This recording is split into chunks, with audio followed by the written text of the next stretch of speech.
हमको फोटो खिंचवा दीजिएगा। बोलिए अमित मालवीय जी अमित शाह जी के साथ फोटो खिंचवाते हैं, खिंचवा लेगा। ऐसे कौन खिंचवा लेगा? परिंदा पर नहीं मार सकता है। और इस प्रधानमंत्री तो लगता ही नहीं कि ये देश के बारे में सोच रहे हैं। पता नहीं मशरूम खाकर 5 लाख का बूट पहनकर 10 लाख का सूट पहनकर और 24 घंटा झूठ पर झूठ, झूठ पर झूठ, झूठ पर झूठ बोलते रहते। आखिर प्रधानमंत्री और देश का तारीपार गृह मंत्री इस पर बयान क्यों नहीं देता है? क्या डर लगता है? मंत्री जी खुद 2012, 13, 14 में कहते थे दिल्ली में बैठी सरकार निकम्मी है, चारों तरफ बॉर्डरों पर बॉर्डर सिक्योरिटी फोर्स है, ये प्रधानमंत्री निकम्मा है। तो आज हम किसको कहें? ये तो नरेंद्र मोदी जी ने कहा था, उस समय के तत्कालीन प्रधानमंत्री निकम्मा है। तो आज इसका मतलब नरेंद्र मोदी है जो इससे देश नहीं संभल रहा है। तो क्यों नहीं गद्दी छोड़ देते हो? जब आपसे देश नहीं संभल रहा है, जब आप कुछ कर नहीं सकते हो। दूसरों के साथ है तो गुनहगार है, और आपके साथ है तो आप राजा हरिश्चंद्र बन जाइएगा। क्या बोलने में शर्म आ रही है प्रधानमंत्री को? प्रधानमंत्री बोल क्यों नहीं रहे? प्रधानमंत्री गूंगे और बहरे क्यों बने हैं? देश किधर जा रहा है ये प्रधानमंत्री को बताना होगा। अपने नए मालिक को देखने का फुर्सत हो, रामू काका वहां पहुंच जाते हैं, लेकिन रामू काका वहां नहीं पहुंचते हैं जहां देश में सांप्रदायिक दंगे होते हैं।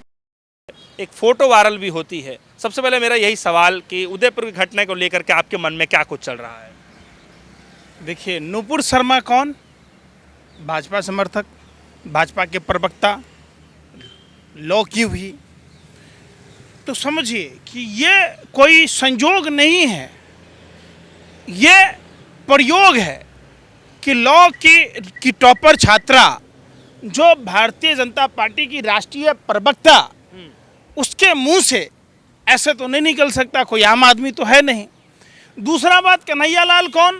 भाजपा का समर्थक। कन्हैया लाल का हत्यारा कौन? भाजपा का समर्थक। सवाल उठता है कि जिस कन्हैया लाल की हत्या करने वाला रियाज अटारी और भाजपा के नेता इरशाद चैनवाला मोहम्मद ताहिर के साथ में जो तस्वीरें वायरल हुई है, ये कोई गलत खबरें नहीं है। आप समझिए, आपको आज़ादी की लड़ाई के समय आपको वापस जाना पड़ेगा। इनके डीएनए में भी वही चीज़ है। ये समझिए, ये पूरा सर्किल समझना पड़ेगा। तो अब सवाल उठता है कि नुपुर शर्मा चूंकि 2024 की स्टार प्रचारक बनेगी, सारा का सारा चीज समझने की जरूरत है।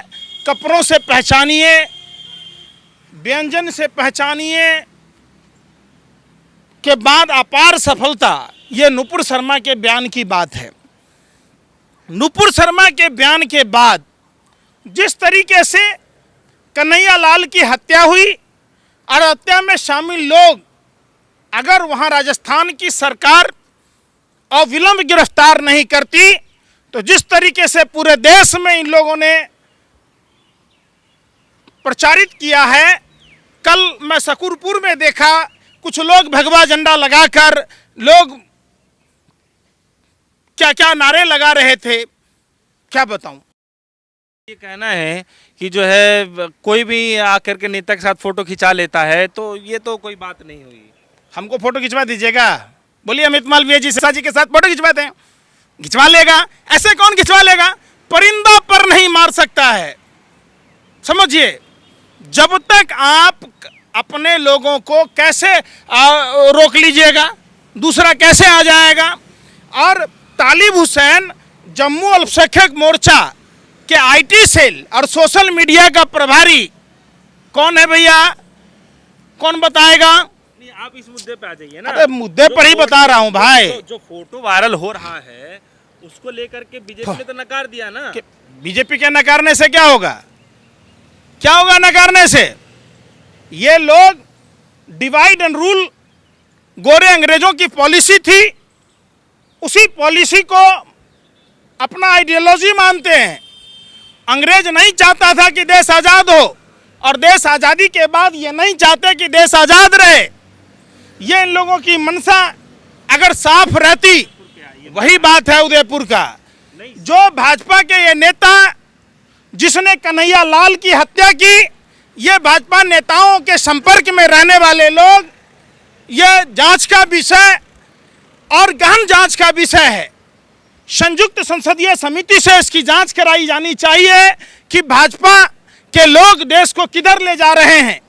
आखिर प्रधानमंत्री और देश का तारीपार गृह मंत्री इस पर बयान क्यों नहीं देता है? क्या डर लगता है? जिस आदमी के पास अपने नए मालिक को देखने का फुर्सत हो, रामू काका वहां पहुंच जाते हैं, लेकिन रामू काका वहां नहीं पहुंचते हैं जहां देश में सांप्रदायिक दंगे होते हैं। देश का तारीपार गृह मंत्री वहां नहीं पहुंचता है। आप बताइए कि देश के प्रधानमंत्री को कुत्ता पर ट्वीट करने का फुर्सत है, लेकिन देश के प्रधानमंत्री को ये ट्वीट करने का फुर्सत नहीं है कि देश अमन भाईचारे से चलेगा, देश आपसी प्यार मोहब्बत से चलेगा। ये कहने का 2 मिनट का टाइम प्रधानमंत्री के पास नहीं है, तो आप इससे क्या दुखद बात समझ सकते हैं? अच्छा, एक सवाल ये भी है कि बड़े विपक्ष के जो नेता हैं लगातार इस पे जो है आरोप लगा रहे हैं कि जो ये फोटो वायरल हो रहा है ये षड्यंत्र के द्वारा किया जा रहा है, क्योंकि वो जो फोटो तस्वीरें वायरल हो रही हैं, गले में पट्टा पहनाया जा रहा है इस तरीके से। सवाल ये है कि अमित मालवीय जी साफ तरह से ये कह रहे हैं कि फर्जी खबरें ना फैलाएं, ये फर्जी खबरों को जो है बढ़ावा दिया जा रहा है। और ये कोई, अरे मैं क्या कह रहा हूं, अगर इन्हीं हत्यारों के फोटो, तब तो आपने जिस हिसाब से अमित मालवीय से पूछिए, यादाश्त इसकी कमजोर है, इसको पुष्पी पीने की जरूरत है। जब मनमोहन सिंह जी के साथ जम्मू कश्मीर के अलगाववादी नेता का फोटो था, तो फोटो तो कोई भी खिंचा सकता था, तो उस फोटो को वायरल करने की क्या जरूरत थी? इसका मतलब भाजपा आईटी सेल गलत खबरों को प्रसारित करता रहा है, ये स्वीकार म करते हैं आप ही ने कहा ना, भाजपा के ही लोग कहते हैं कि फोटो तो किसी के साथ खिंचा लेगा, तो वो फोटो भी किसी के साथ कोई खिंचा सकता है। मतलब दूसरों के साथ है तो गुनहगार है, और आपके साथ है तो आप राजा हरिश्चंद्र बन जाइएगा, हैं? बताइए आप। चलिए, ऐसी घटनाओं को जो है क्या कारण है, किस वजह से जो है ऐसी घटनाएं को जो है बार बार जो है हो रही हैं, क्या इस पीछे की वजह आप मानते हैं?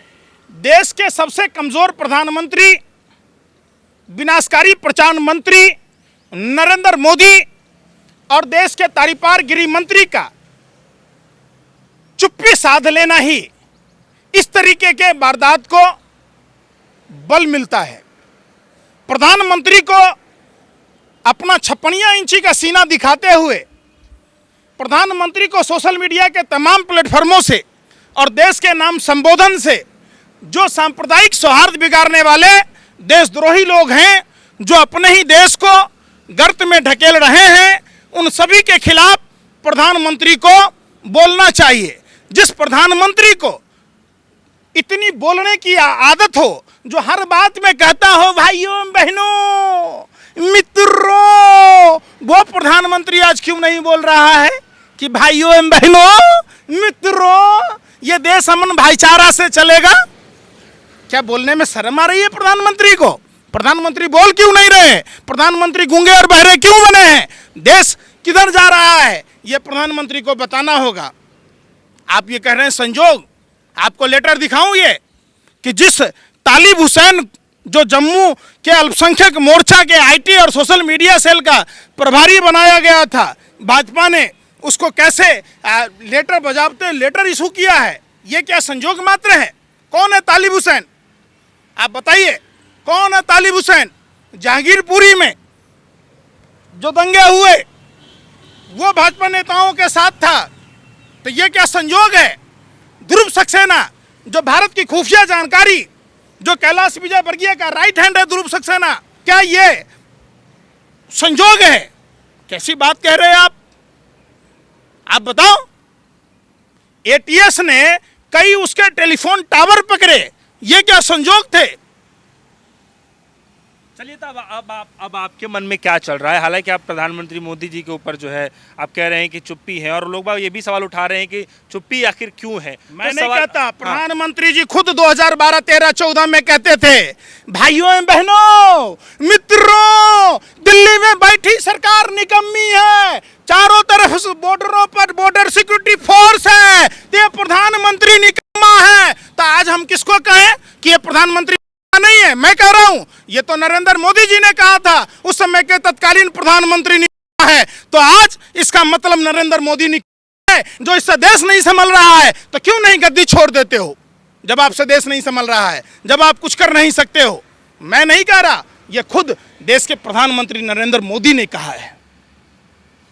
आप उनके स्पीच को सुनिए, मैं तो सिर्फ नरेंद्र मोदी के स्पीचों को बताता हूं। वो गिरते हुए रुपयों को लेकर के कहा था। नहीं, सुरक्षा व्यवस्था को लेकर भी प्रधानमंत्री ने यह बात कही थी। रुपया के गिरते व्यवस्था को लेकर तो प्रधानमंत्री ने कहा था, भाइयों एवं बहनों, क्या कारण है नेपाल का नहीं गिरता, अफगानिस्तान का नहीं गिरता? जिस देश का रुपया गिरता है उस देश का प्रधानमंत्री का चरित्र गिरता है। तो क्या आज भूटान के बरोबर रुपया हो गया? 8 साल में 79 रुपया हो गया। तो आज क्या नरेंद्र मोदी का चरित्र गिर गया है? नरेंद्र मोदी जी, आप अपने बात से आपका चरित्र गिर गया है, मैं नहीं कह रहा, खुद नरेंद्र मोदी जी ने कहा है। आप उनकी स्पीच को, दोनों स्पीच को जोड़िए, एक एक बात जोड़िए, सब पर देश विफलता के कगार पर है। और इस प्रधानमंत्री तो लगता ही नहीं कि ये देश के बारे में सोच रहे हैं। पता नहीं, मशरूम खाकर 5 लाख का बूट पहनकर, 10 लाख का सूट पहनकर, और 24 घंटा झूठ पर झूठ, झूठ पर झूठ, झूठ पर झूठ बोलते रहते। अच्छा, आप कुछ कहना चाहेंगे? जो तनावपूर्ण स्थिति है उदयपुर के अंदर में, तो कुछ शांति के लिए कुछ मैसेज देना चाहेंगे? देखिए, देश ये गांधी और बुद्ध का देश है। ये देश गांधी और बुद्ध के सिद्धांतों पर चलेगा। ये देश नफरत से नहीं चलेगा। देश के लोगों को, देश के आवाम को समझना होगा। देश शांति से चलेगा, अहिंसा से चलेगा, देश आपसी अमन भाईचारा से चलेगा। जब तक देश में अमन भाईचारा रहेगा तब तक देश समृद्ध रहेगा। देश में ज्यों ही नफरत की बातें होगी, देश कमजोर होगा। तो इसलिए सभी देशवासियों को एक होकर, जाति धर्म से ऊपर उठकर, हम सभी भारतीयों को एक होकर रहना चाहिए। और जो भी लोग जो इस तरीके के कुकृत्य करते हैं, जो लोग आपसी फायदा के लिए समाज को आपस में लड़ाते हैं, ऐसे देशद्रोहियों को कानून के हवाले कर देना चाहिए।